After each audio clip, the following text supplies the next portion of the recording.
Hi, everyone. This is Wendy Allman, the host of Experiments in Poetry. This is episode 11, the Tron Daft Punk remix that I made. So I got the idea to make this because last season or I should say not last season, but I took a little break and I realized that the episodes that I had were very, rock or folk music heavy. And there was a reason for that. That was because I was trying to harken back to the way that poetry was originally a performative art and often accompanied by a guitar. So it kind of just went off on that tangent. But of course, I thought it would be interesting to, so I wanted to pick like a different genre to do. And I was going through it in my mind, like what songs do I want to do? Um, and I just had this idea, beautiful uh, alliance that has, the universe has collided and everything came together. And we got Daft Punk, who agreed to do the whole entire score for the movie Tron Legacy. Now, this movie came out in 2010, and it is one of my favorite movies. Um, I love the science fiction genre. I am, of course, a scientist, and I really enjoy that genre. But not only that, this movie is kind of set apart because the themes are just brilliant in it. And so the concept, the cinematography of it all, and then the soundtrack done by Daft Punk kind of brings it all together into this rare form of, let's just say, imperfect perfection, right? So, so in 2010, the director of Tron Legacy, Joseph Kaczynski,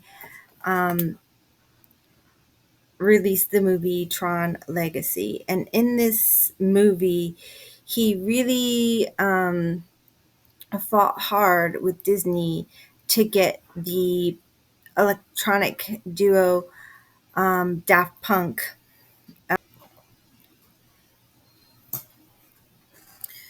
So in this movie, he wanted the electronic duo Daft Punk to create the score. Now, Daft Punk had several albums before, but they have never composed a whole entire or a movie score before. And Disney just wanted them to kind of do a few. They wanted them to just do some of the fight scenes or maybe the dance club or had a vision, and they pushed hard to be able to create the whole entire score for the movie. And thank God they did, because it's probably and thank God they did, because aside from like some musicals, this is one of my favorite soundtracks that ever was produced. So I was inspired by the movie, and I took Daft Punk soundtrack and I kind of melded a few tracks together along with, and I was inspired by the track grid, which I believe is the second track on the soundtrack. And in this had the lead character, Kevin Flynn, played by Jeff Bridges, talking to his son, Sam Flynn, and he was explaining to him what the grid was. And that was virtually like the only words in the whole entire like 2 hour soundtrack, um, or more. So I went ahead and I edited some other clips of the movie, some other scenes in with it, so that in a way it's kind of like the whole synopsis of the movie is incorporated. The sun, how he created the grid, and how this world came to exist. And from there, that's when I got the idea that I can go ahead and extend that out and put in other clips of the movie and other songs from the soundtrack and kind of make a long version that kind of is like a review of the whole movie and some important scenes. And so, I don't know. Have you ever like watched a movie and was like, um I'm sure like we have all watched scenes from movies and thought to ourselves like, yeah, like wow, like that dialogue was, quite poetic. And so with that in mind, let's get into the so with that in mind, let's get into the Biodigital Jazz remix that I created. So if you haven't already, please go ahead, and I'll include it in the link below. Listen to the Biodigital Jazz remix. And of course, if you haven't, go ahead and watch the movie. The movie did come out like 12 years ago. So, spoiler alert, in case you didn't see it, um, this is going to have some spoilers. So, um, so the piece starts off with the grid.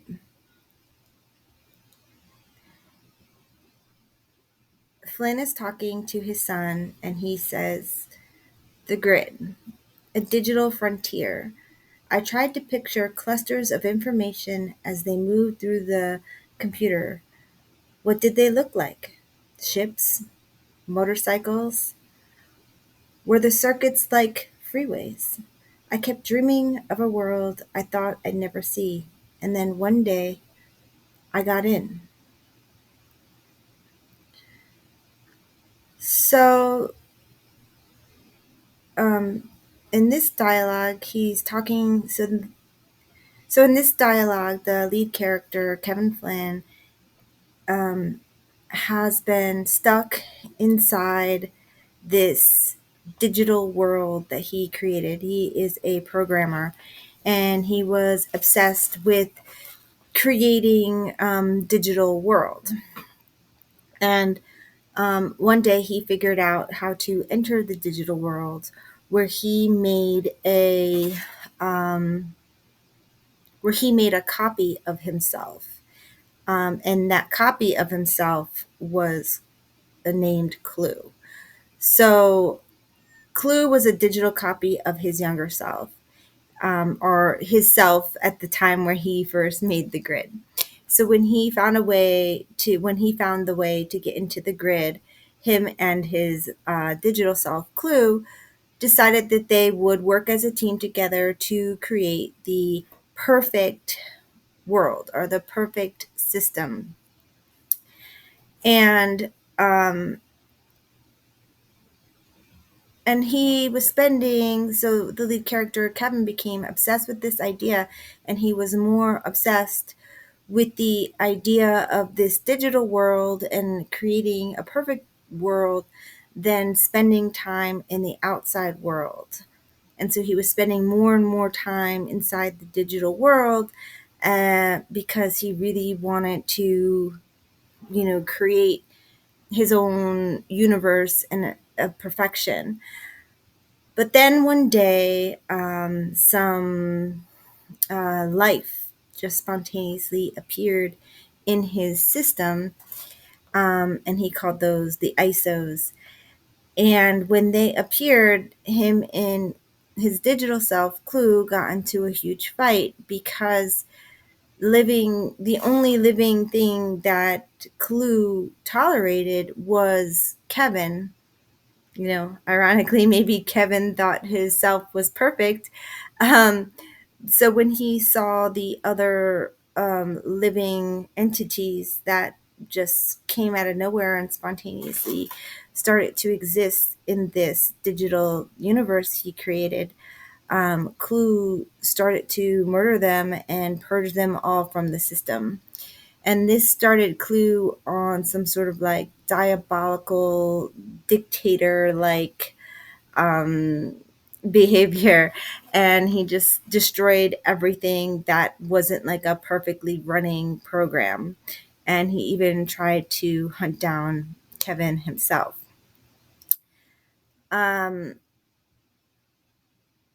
so hopefully I'm not getting away from myself. But when they were warring over this, whether or not living entities that are not perfect, because no living um, person or entity is perfect,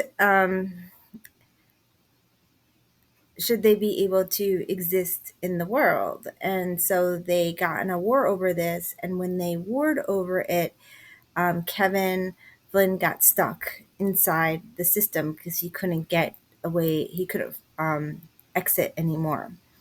And so when his son, Sam Flynn, got older, he went to go search for his father. And that's when he accidentally entered into the system.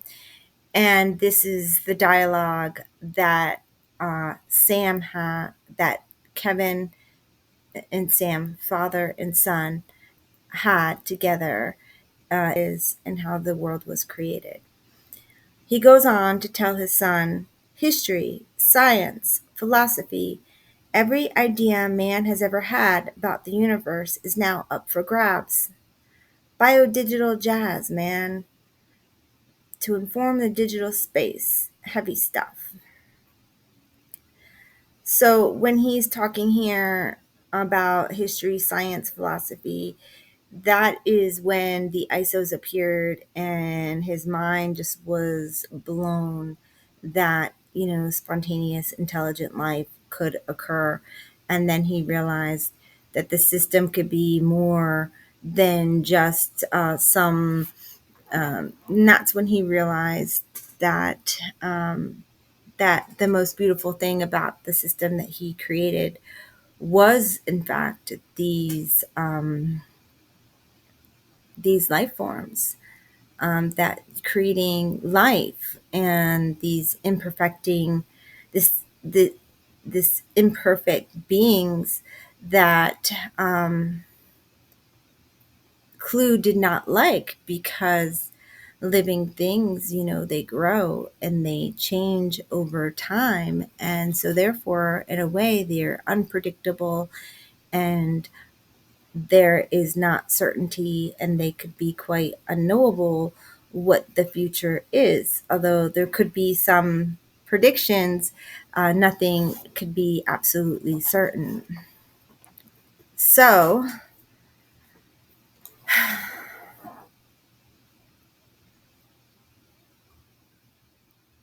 the next part of the movie that I included was when Flynn entered. So, is another character, and this character's name was Zeus in the original film, and I think his name is Castor in Tron Legacy.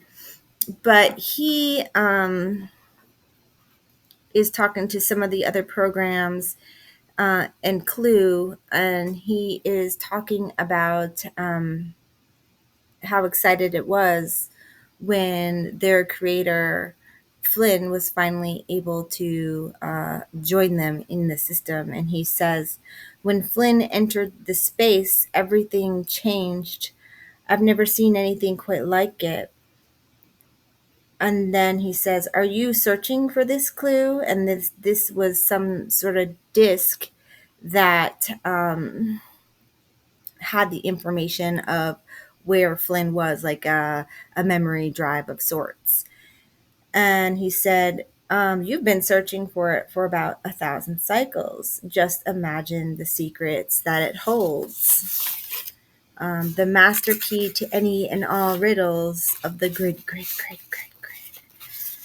So Castor is kind of teasing Clue that, the creator, Flynn, knows more than you, and he has his secrets here. And, if he wanted them, that Castor wanted in exchange for more power inside the system. And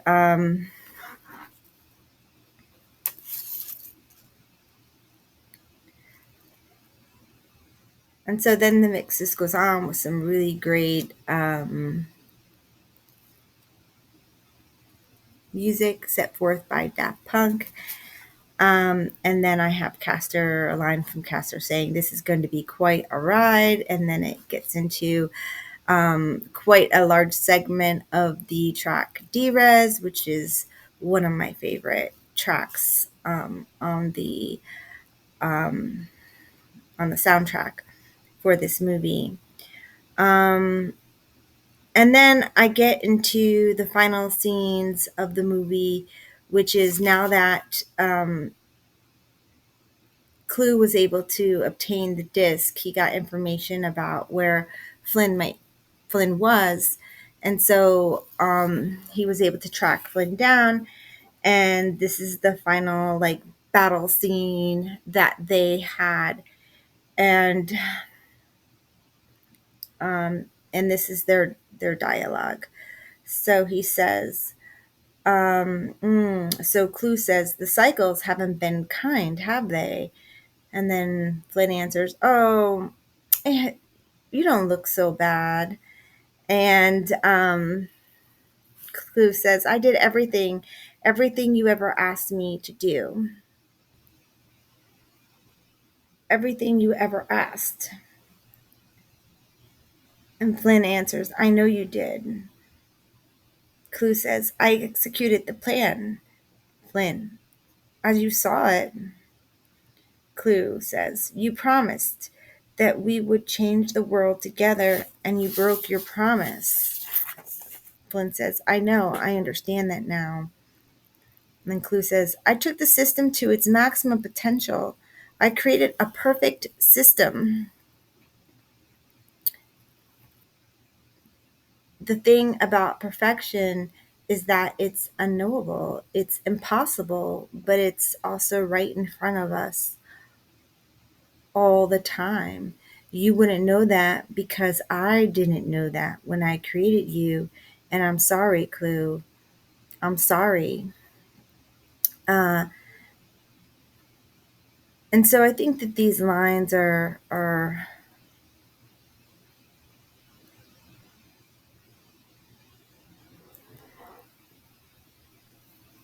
quite interesting for the theme of the film, the central ideas. When he's saying those lines to his younger version of himself, his computer program version, Clue, he is thinking in his head about his son, Sam.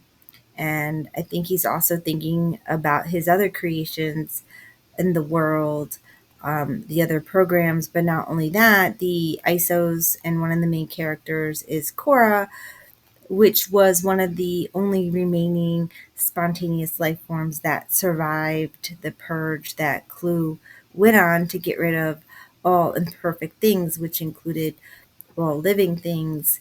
And Flynn kind of took her on as a daughter. And so when he's saying these lines, though, he's in particular thinking about his son, Flynn. And the reason why is because when he was Clue's age, He was more obsessed with his work in creating something perfect because the world he lived in, the real world, was not a perfect place. And so he was obsessed with creating perfection. However, now that he's been stuck in this system that he created that was supposed to be perfect, and he realizes that actually the imperfect things like his family and the complicated life that he has outside the perfect world sanctuary that he was creating was actually preferable and more beautiful than anything that he could create. That all of this time he spent trying to create something perfect, and yet he had it the whole time, although he didn't know it because he thought that something actually had to be physically perfect or efficiently ran perfect, that it took him some time and maturity to understand that it's kind of the imperfections that are in living things or imperfections in himself or his family that make them beautiful, because it's the uniqueness about the individual that makes the beauty that we see in the world, or the uniqueness in their expression, and the things that they do. And so finish it off with a line from Castor. And Castor says,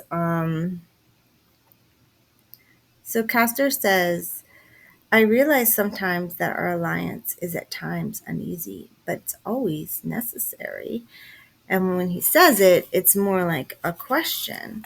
Um, and I left the piece off like that because, we depend on machines, and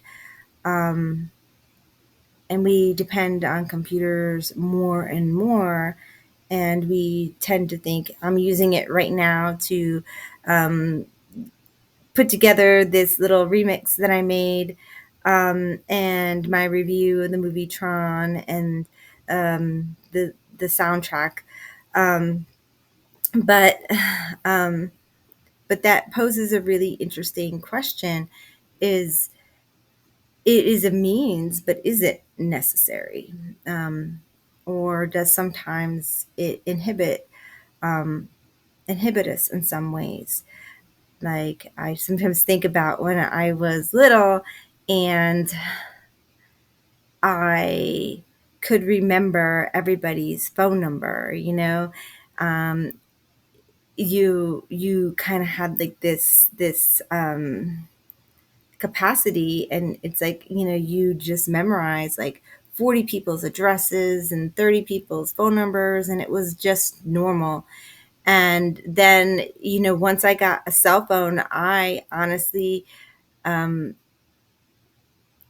I didn't even know my own husband's phone number. Like, I had no reason. I didn't know my mother's phone number. Like, I didn't, um, and it's kind of like, kind of scary because it's really important information. And I didn't know it. Like, I wrote it down still in case of an emergency, like if my phone broke, that I would be able to get that contact information again if I needed to. But the fact of the matter is, like, I think I just totally lost that ability that I once had. Now, I don't know. That could just be an age thing. I'm not really sure. But that's just like a small thing. There's much bigger things. And I think I'll talk about that probably. But that's just anecdotal. I mean, there's many instances, I'm sure, that everybody has like a story of things that they used to be able to do, and then now they can't. And you could kind of think of things in the future Like driving. Will anybody know how to drive once automated cars are a thing? Or what kind of jobs won't exist anymore?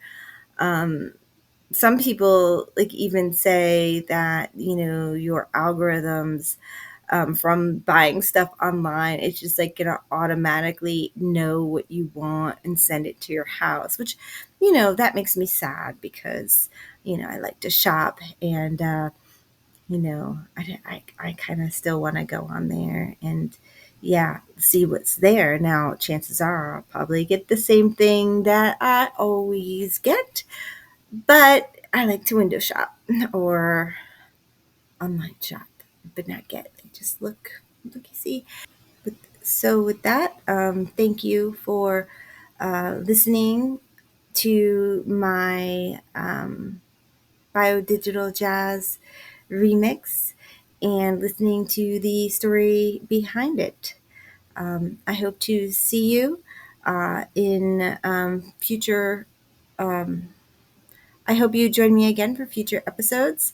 If you haven't already, please subscribe to the channel so that you can be notified when new episodes come up. Thank you. Have a good day.